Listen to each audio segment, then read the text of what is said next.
Hello, everyone, and welcome back to Book Talk. Today, we are going to talk with Ash Clifton, who is a debut author, and we're going to talk about his book, Twice the Trouble, which is a really intense book that reminded me a lot of books by Michael Keneally or Tom Clancy, Daniel Silva, just all those like really action-packed, intense thrillers. But before we dive into that, Ash, do you want to take a little bit of time just to introduce us to you and how you got started with writing this book, Twice the Trouble? Sure. Thanks for that great company that you just put me in. Well, I've been writing a long time since I was in college, and it wasn't my day job, but I've had other day jobs for the past, I won't say how many decades. And I live here in Gainesville, Florida, which is where I grew up, and that's where I went to school, and everybody I know went to school. My son is at school right now there this minute. And so, I've written a couple of other books that were not mysteries and that were set in Gainesville. So I thought, well, maybe I'll try mystery, and just because Yeah. it's kind of strange, I'll set it somewhere in North Florida. The only other city in North Florida I really know is Orlando. So I thought that would be a fun choice for all kinds of reasons, which you could probably guess. And so there you are. And I got an agent, and things started to roll. That's awesome. And it's fun because a lot of people have been to Orlando, but the ears didn't really show up in the book, which was kind of No. fun. Because I was like, you can't really incorporate the ears into a book like this because this one's really intense. And I love suspense. I also write suspense. And so I love a book that's going to keep the pages turning and keep the story really like front of mind, even when I'm away from it. And Twice the Trouble definitely did that for me. There's a lot of action going on. So, how did you get the initial what if that kind of launched the story and made you go, I can build something around this? Was it the character? Was it kind of one of the threads for Mhm. the plot? Where did you kind of get the idea? It was definitely the character. I mean, I kind of had an image of a guy who's really tough, really strong, not a giant like Jack Reach or Yeah. anything, but a tough guy, a jock, walking across a parking lot in the Florida sun. And from that, I kind of figured out he was walking into a criminal courthouse. So that's kind of how it spun out. And I tell people I based him a little bit on a couple of people I've met around UF, former UF football players who were just interesting, sort of amazing people. Even after their playing days are over, they still look like they could do backflips, flat-footed. So I was like, and instead of making my hero, whatever, I would make him he's a former cop, but he's also a former football player, college football player. Yeah. So, Well, and it's fun because he does have this kind of unique background, former jock, but he mhm. didn't have a professional career, which is kind of No, nice because you see that a lot sometimes, particularly in romance. And this is not a romance. And then, you've got sure, it's a the romance. It's got romance in it. sort of, but not like in your typical happily ever Right, after type of romance. right. Um, and then he's got this, he was a cop, but there's complications there. Don't want to give it away. Yeah, But right. then he's kind of surrounded by some interesting side characters, because Hmm. he's trying to be independent, but he's not really independent, and he definitely can't tackle everything that's going on. So tell us a little bit about kind of the situation he finds himself in, because there's a lot going on. He kind of reminds me of the private investigator sidekick character in the Lincoln Lawyer series. Hmm. Yeah, well, I really am a fan of that character in the Lincoln Lawyer. Um, and yeah, maybe there's a little bit too much influence of that on my book, but But it's different. But I just, as I've been watching that in my spare time, there's so much of it. yeah. It just kind of, I'm like, there's like little flavors or like similarities, but still very different. Well, thanks. Yeah, no, I mean, I that's a compliment. Yeah, I definitely wanted to show him as kind of an alternative version of the normal private detective, and that, yeah, he works for a sort of a crooked lawyer. She's definitely hard-nosed. She's definitely not immoral, but often amoral. Mhm. And as such, as being her main fixer, so to speak, he takes on some very dark jobs including the one in this book. He works for some very shady characters. I kind of wanted him to be somebody who has been completely disillusioned by his own experience of life. And he once was a pretty noble person. Now he's still noble, but he's definitely willing to do some things outside the box in order Yeah. to keep his clients out of jail, usually. He's a little more Tony Stark than Captain America. Yes. A little more Especially, Batman than yeah, especially at the Superman. beginning. Tony Stark at the Yeah. end is very different than Tony Stark at the beginning. Right. Yes. Yes. So wants to be noble, but isn't quite there all the time. No. No. He's not. And he knows it. He's trying, but he doesn't feel great about it. But yeah, he's a survivor, Yeah. and he wants revenge in a sense. He wants to be successful as his revenge on all the nameless forces that have seemed to have conspired to keep him. He was going to have a great football career, but that didn't happen for various reasons. He was going to be a very successful cop. That didn't happen. Uh, and so on. So yeah, a Yeah. little bit of him wants revenge. And so when you think about all these different layers and all the different things going into this book, what made you the right person to be the author of it? Uh, well, I mean, I've always liked crime fiction for one thing, especially gritty crime fiction. I've also always really liked literary crime fiction. Like I don't know, the guy Charles Willeford, the guy who wrote Sideswipe and Miami Blues. He's such a great writer from Miami. So I had that sort of in the back of my head. But also my dad was chief of police growing up when I was growing up here in Gainesville, and he was chief of police for 10 years, which is an extremely long time Yeah. for that kind of position because there's so much stuff that can happen. Um, so I met a lot of cops growing up. My best friend in college, he became a cop. He worked for my dad. Everybody was asking me if I was going to become a cop, and I was like, I don't think so. I don't think I got the right mentality for it or physique. But anyway, so I had that, and like I said, I knew a few former football players, so it was all kind of mixed together. And I thought, this would be a different kind of mystery. This is not the thing that most people have seen before. Yeah. Definitely. I mean, it's got similarities to different things, but it's still very much its own unique story. That I think I flew through it in a couple of sittings because it was definitely, there's so much going on. It wasn't one that you could just easily be like, oh, I'm going to put it down and forget about it because there was just so much action packed into Well, it. thanks. Yeah. So Yeah, I it was a tried. fun one. Yeah. You definitely kept a lot going on for this poor guy. So, is there something that often when we're writing, we'll be writing away and we'll add something into like the first draft, or there's like a whole subplot or something that then when we get to our editor, they're like, yeah, this is a little flabby here. This has to come out, or this might be Right, something you love, but it just doesn't fit. Was there right. anything like that for Twice the Trouble that your editor was just like, this has to go? Or was there something you're like, I don't know if this fits? And they're like, no, it has to stay. This is perfect. Oh, even worse than that, I had two characters that my agent said, you have to get rid of these. You have too many characters in this damn book. So, Oh, that's hard to so cut out. well, she was absolutely right. I mean, I kind of even knew it before I gave it to her that, I just had too much going on. And so, I thought, I didn't even think of fighting her. I knew she was right. And I respect her so much, I wouldn't anyway. So, I just looked at it and I was like, yeah, these are too many characters. I can probably squash a couple of these characters into each other and Mm, get rid of two of them. And it was a much better book for it. And along with that, a couple of scenes went away, that those yeah. characters were in.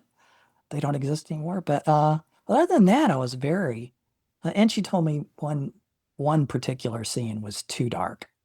It wasn't even a scene; it was a detail that came out about one of the characters, Mm. about Carol, his Russian friend. That she Oh, said, this is too dark. So I took that. But no, other than that, I was extremely happy that they thought that even some of the rambling, meandering stuff that happens in the book, they thought it worked. So that's that was a big great. relief. That was a big Yeah. relief. Yes. But with the characters that got compressed, was there anything in there you can save and use in a future book?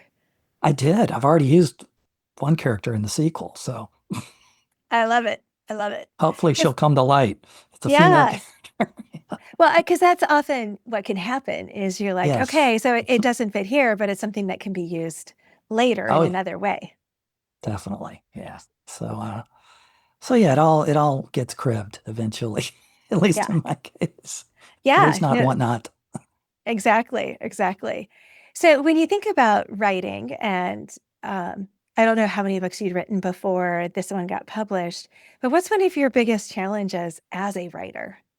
Or is it all unicorns and rainbows for you? Yes, it's all unicorns and rainbows, definitely. No, as you know, as I know you know, I guess for me the biggest problem, it's not the writing itself. That used to be a problem, but now it's like chopping wood for me. I do it every day.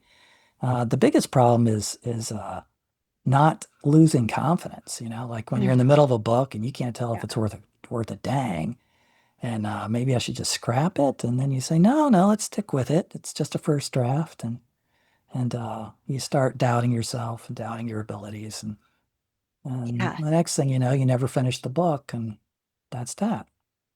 Yeah. And I always find that there's somewhere around the middle point where I'm like, I hate these characters. This Yeah. story that I thought was such a great idea is nothing but garbage. And Yes. then usually I get to the end and it goes off to my editor and then it comes back to me and I'm like, oh, this is a lot better than I thought it was. I can actually write, but I've got to get that distance from it. But like, it never fails in the middle. I'm like, someone's got to die because this whole book is Right. just garbage. Unfortunately, I write suspense, so someone can die. I can't just like Exactly. kill them in the middle and then it'll take off again because body count, but Exactly. Yeah. it's, Well, it never fails. it's so true. There was some famous mystery writer. I can't remember who it was. Um, he was the lady who wrote the Lord Peter Wimsey books, but she said whenever she got stuck, she would have somebody knock on the door, and they'd open the door, and there'd be a dead body outside the door. So, and that would take her off in a new direction, a new plot. So I Yeah, sort of do the same thing. Whenever the plot starts to lag, I just kill somebody. And it works. yeah, it's a beautiful thing. And readers are probably like, you do that? And I'm like, Yeah. yes, I Yes. do that. Because if there's not conflict, that's a good way to get conflict going again. You just kill Right. somebody. And when you have And a little ADHD, that doesn't yeah, hurt either, because if you're bored, they're going to be bored. exactly. And we're just talking in fiction, people. We are not Yeah. talking in real life. We are Yes. talking about killing fictional people in Right. novels. So Yeah. We just in do not case you're kill real people. confused. It's not. You never So, kill the right ones in real life. That's the problem. So, yeah. So you were saying earlier that you started writing in college. Is that when you first knew yeah. you were a writer? Yeah, it was even before that, I think. I was entering contests when I was in like junior high or middle school. And weirdly enough, the gentleman who judged the contests I was in, I won a couple of them. He was a professor at UF. He later became my English professor at UF. Oh, how So fun. he's a great guy named Brandon Kirshner. He's no longer with us, but yeah, he helped me a lot, all through the years. He read my stuff. And then when I was at UF, I studied under Harry Crews, who was a great, Southern writer who Yeah, I loved, and he was a great teacher, and I still read his books once in a while. So that is so fun. yeah, it was cool. And I went to grad school and had some really great professors out there too. One of them was Jonathan Penner, and another was Terry McMillan, the famous writer of How Stella Got Her Groove Back and all those books. So Yeah, she's a really good teacher. So that's I've been incredible. very lucky. Yeah. I have never taken a fiction writing class at a college. Well, you obviously you've proved the point that you don't need to. But it works. I mean, it's neat that that's what you've done, and to be able to learn from people who've written books like that is really cool. That's pretty awesome. Well, thanks. Yeah. So, if you could look back, or I guess thinking about this book, Twice the Trouble, if you could have it made into a movie, who would Hmm. you cast as the lead? Oh, geez. I've been asked that question before. And my problem is I don't know any of the current young actors. I know. I was Well, like, and well, like, maybe Robert Redford. I don't know, something like that. yeah. Well, it's like Tom Cruise didn't work for Jack Reacher. There are certain things that just don't work. So Right. I don't know if you have one where you're like, no, this wouldn't work, but Yeah, I because think maybe, he does have a football build, so there is a certain type, yes. sort of, Yes. but I there's think, also a lot of leeway. Yeah, I mean, if he were a little buffer, I think Austin Butler could be a very good. He would do a very credible job. Uh, uh, slightly younger Chris Pratt. I hate to put Chris Pratt in the oldster category, but he's a little too old to play the part now. But I thought Yeah, he would be really good in it, that's especially since I think he's Southern. But yeah, I mean, I hope it becomes a practical question at some I know. point. Wouldn't that be fun? That is Yeah, still so very much on my bucket list. That's like very much there. There's yes, a I want a line. movie. Turn Yes, one of my well, 45 books into a movie. Take your yes. pick. Hollywood, if you're listening, you can get me for cheap. Yeah, exactly. So how many hours a day do you write? You said you write every Uh, day. So is there just like a just pattern one, to it? just one. I really Yeah. don't write that much. I write until I feel like I know what's happening next, and then I stop. Yeah. And if I'm really having a bad day, I just write a paragraph or two. But I keep it close to hand. I don't let it get too far away from me. I don't take a week off, or whatever. Even if I'm on vacation, I'll just write a paragraph or two every day while I'm on vacation. So so that's it. It works for me. I mean, if you do that, you get a book a year. Yeah. It's so true. People make it more complicated Yeah, than they need to because it really is right, just kind of that discipline can turn out right. books. And because this book, Twice the Trouble, has such a strong and unique character, what are the essential characteristics of a hero that you can root for that you are like, I have to get these in? Oh, geez. Well, I mean, the book I just finished is a very different character. It's a woman, but um, she has very similar characteristics. She's tough. She's physically strong. She's brave. She's very smart, which, Nolan is probably unrealistically smart for the average, X whatever. I don't want to Mhm. disparage either profession, but they have to be smart and they have to have a sense of humor. Yeah. Otherwise, I don't like people without a sense of humor. So, Yeah. yeah, I mean, life is so bizarre and absurd. How can you not have a sense of humor? How can you get through life? Um, so Nolan has a very strong sense of the ridiculous, and yeah, and he's very smart. But he's basically a good person. He does some Yeah. very dark things, but he's a good person. Yeah. There's got to be that core that people can go, Yes, oh, at their core, right, they're good or they believe they're good and I can believe with them. right. But Otherwise, it's hard to get behind it. Even an yeah, anti-hero has to have something that we're like, oh, I see this nugget. I can work with yeah, this. yeah. You gotta have if you can't root for him, why bother reading the book? You Yeah. know. So there's a lot of books I don't read just for that reason. I can't root for this SOB or whatever. Yeah. Yeah, I don't care how intelligent the book is written, intelligently the book is written, or how layered it is thematically. I don't want to read it. So, Yeah. I agree with you. Life is too short and there are too many good yes, books out there. right. There has to be something I can believe in. Yeah, Because at a certain level, you're always suspending belief. But if it gets too out yes, there, too crazy, I'm going to be like, no, I'll go on to something else. Thank you very much. right. So I Yes. totally agree with you on that. And so as you think about writing, is it fundamentally energizing to you or does it exhaust you? That's a really good question. I think it's maybe 50-50. You know, Depends it's on the stage of the process, right? Yeah, I guess so. I mean, it definitely it's the only thing that makes me feel special in life, um, which for whatever reason is important to me. But, it can be very mentally exhausting. It can be stressful. It can be psychologically crippling, emotionally crippling, the whole artist thing. A lot of writers drink a lot, and that's why a lot of artists drink a lot. Yeah. So, or do whatever. So it's hard, and especially when you start putting it out there and start reading your Goodreads reviews.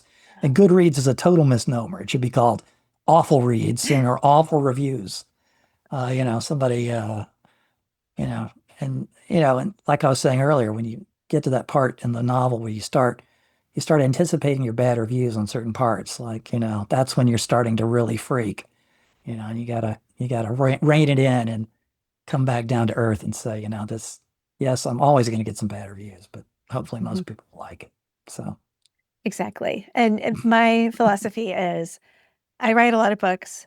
they're pretty good, but not everybody's going to like my books. So let me help you Right. find someone who you will really enjoy, so that Yeah. you can read books that you love. So that's one of the Right. reasons we've got the podcast. It's a But great show. yeah, thank you. But I had to just be like, not everybody's going to love my books, even though I pour Right. my heart and soul into them. It's just not going to Yes. happen every time. Right. But Right. it can be, you're like, come on, be kind, people, please. So Yeah. uh, your book has been out for a little bit now, Twice the Trouble. And Hmm. where can readers learn more about you, Ash, and your books? Well, I got a website. It's called ashcliftonwriter.com. So that's my go-to place. But I'm also on Facebook and Twitter. All my handles are on that website. So Awesome. or you can, go up to Mystery Writers of America. They have a little bit about me and Amazon, of course. That's always the best place to go because you can also buy the book. So it's one stop. But yeah, I actually have a blog. AshCliftonWriter.com is my website, but it's primarily a blog. So I post to it pretty often. I had a blog even before I started publishing. So I enjoy, got a few people hitting it every day. So That's awesome. Well, thank you so much for joining me today. I really did enjoy your book. It is definitely in the lines of those, harder suspense reads with lots of action. And I love reading those too. So it was a lot of fun. And like you said, if you want to learn more about his books, ashcliftonwriter.com, and you can find him on social as well. Thanks again for joining me, Ash. well, thank you, Kara. Take care. I really enjoyed